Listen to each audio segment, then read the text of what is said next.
welcome to our YouTube channel. My name is Larry. This is week 1 of our family ministry study of the book of Ecclesiastes. Number one reason that we are studying the book of Ecclesiastes is evangelism.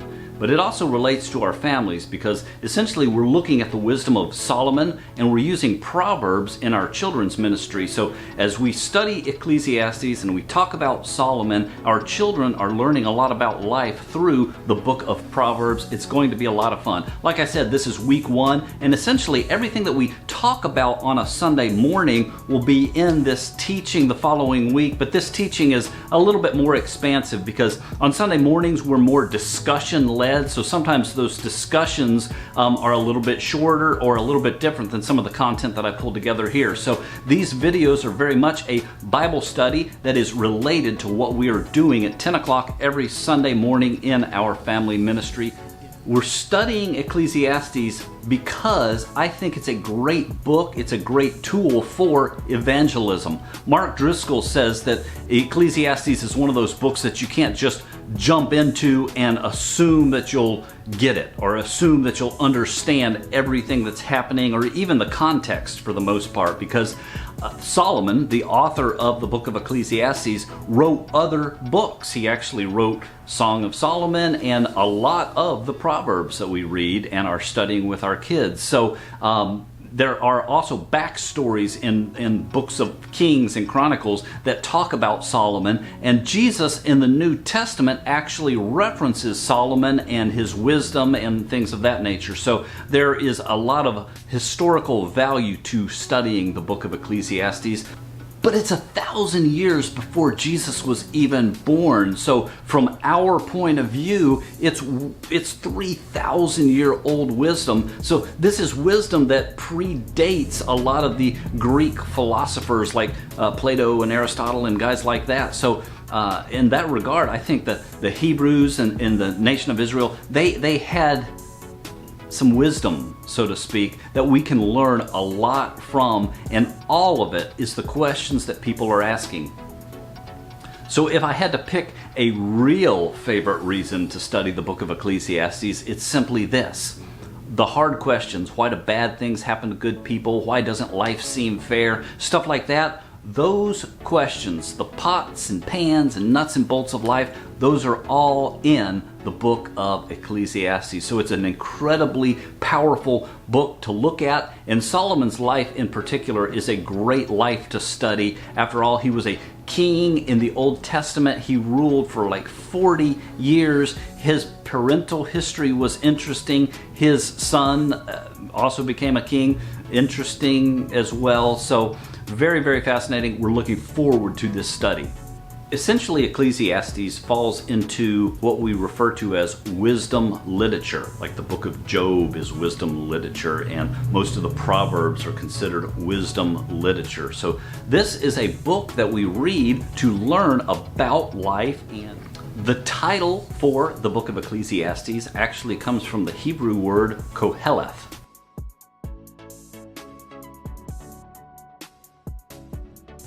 Means teacher or preacher, and in the Greek, I guess it was the Septuagint or whatever, later on there was a word called ecclesia that meant gathering or fellowship. So this whole idea that this was a preacher or teacher teaching to whoever's reading or a group or an assembly is where we get our word Ecclesiastes. So if this was a Hebrew, it would be Koheleth.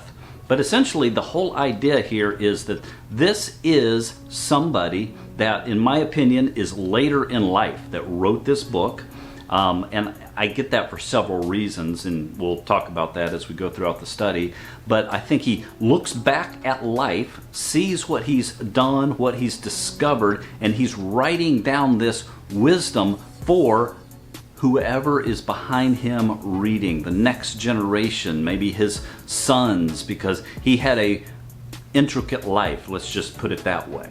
Solomon's dad was David, his mom was Bathsheba. We all know that their relationship started with this adulterous affair, so definitely interesting that David is his dad. So he was a man after God's own heart. Solomon would have actually been raised to know God in a particular way, which is why it's interesting for me to see that Solomon had walked away from God and experienced all these other things that were not godly throughout his life before writing near the end of his life, I believe, the book of Ecclesiastes. Solomon is widely considered to be the wisest man. Jesus even echoed the sentiments of Solomon being wise. So from a historic standpoint, even people that don't know a lot about Scripture understand that Solomon is equated with being wise. Solomon had leadership characteristics. Not only was he a ruler for like 40 years, but he oversaw construction of a temple, and he also constructed houses of his own palace that took, I guess one took 7 years and another took like 13 years to complete. Solomon's life, I mentioned, was complicated.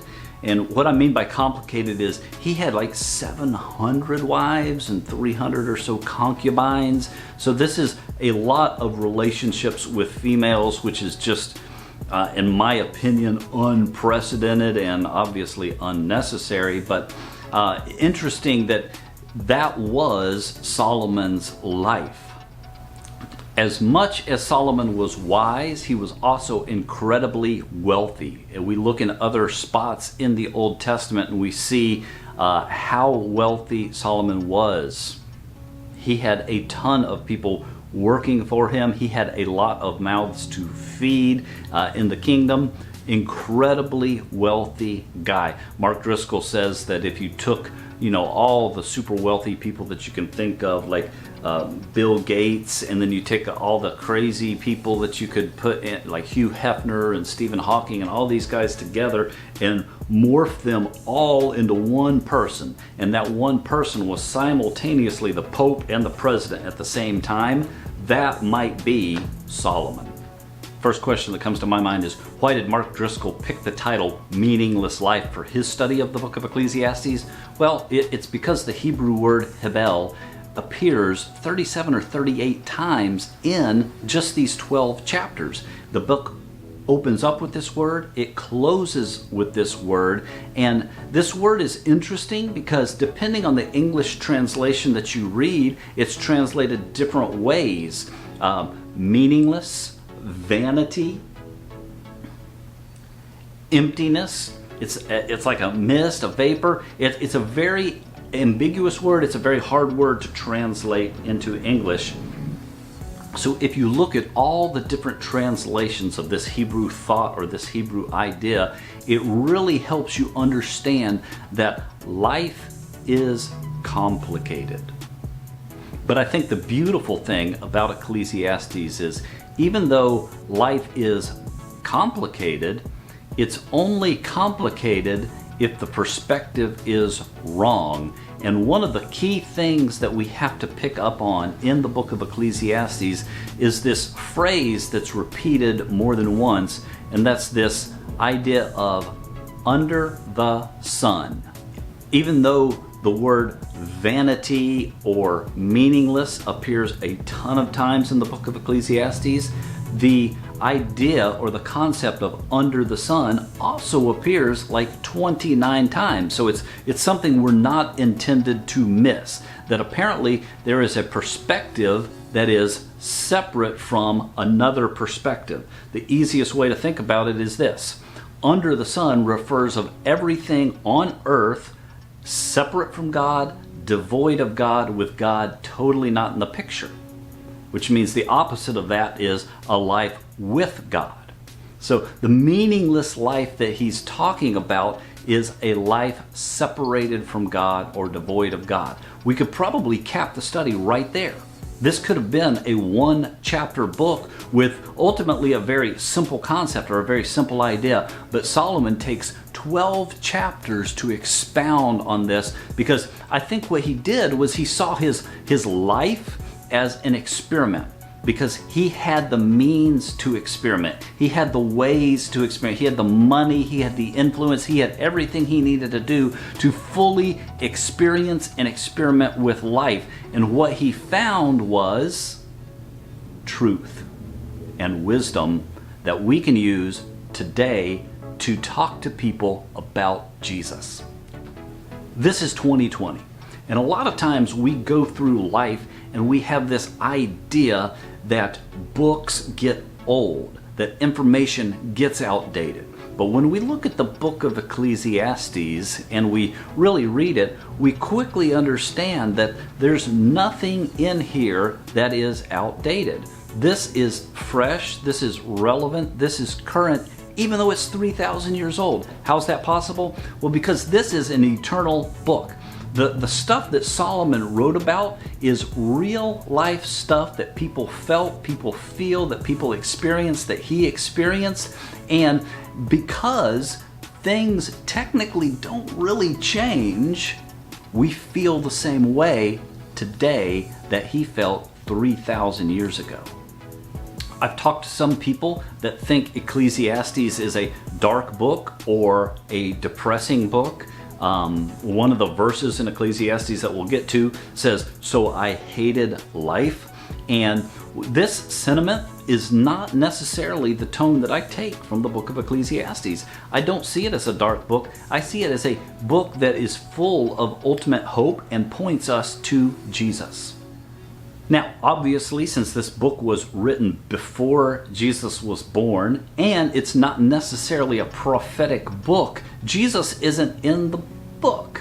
But I think this book points us to Jesus through his absence, not necessarily through his presence, which is what makes it incredibly powerful. I think all of the Old Testament writers, especially the ones that weren't necessarily prophets, wrote understanding the nature of God, and there's heavy evidence all through even the Psalms that David knew the Spirit of God or knew the Holy Spirit. And since we fully understand God to be this triune nature, Jesus is definitely here in the book of Ecclesiastes. We just have to really look, and we have the advantage of looking at the book of Ecclesiastes through the lens of everything Jesus accomplished 2,000 years ago, which is incredibly exciting for us to have literature like this preserved. It's great. I'm going to read through the first 11 verses of the book of Ecclesiastes. It says, "The words of the preacher, the son of David, king in Jerusalem. Vanity of vanities, says the preacher, vanity of vanities, all is vanity. What does man gain by all the toil at which he toils under the sun? A generation goes and a generation comes, but the earth remains forever. The sun rises and the sun goes down and hastens to the place where it rises. The wind blows to the south and goes round to the north. Round and round goes the wind, and on its circuits the wind returns. All streams run to the sea, but yet the sea is not full. To the place where the streams flow, there they flow again. All things are full of weariness. A man cannot utter it. The eye is not satisfied with seeing, nor the ear filled with hearing. What has been is what will be, and what has been done is what will be done, and there is nothing new under the sun. Is there a thing of which it is said, 'See, this is new'? It has already been in the ages before us. There is no remembrance of former things, nor will there be any remembrance of later things yet to happen among those who come after." In the first 11 verses, Solomon is just putting out this idea that under the sun, it seems like everything continually happens the same way, generation after generation, day after day. The sun comes up, the sun goes down, everything happens, and there doesn't seem to be a lot of rhyme or reason. And he even alludes to the fact that once certain things pass away, like a generation fades, then the stuff that they did hardly even seems to matter, that people don't even remember things that happened before, and it's just a repetitive cycle, and you can almost feel the depression and the sadness in his first 11 verses of his monologue. So for our next session, we'll start in chapter 1, verse 12, where he opens up again, repeating kind of who he is, and launches into the rest of the book. Really, really exciting to be studying this together. I'm looking forward to continuing to look at the book of Ecclesiastes. Hopefully we got some historical context to really set this study up for us, and we'll see you again next week. Thanks for watching this, and continue to watch as we go all the way through the entire book of Ecclesiastes.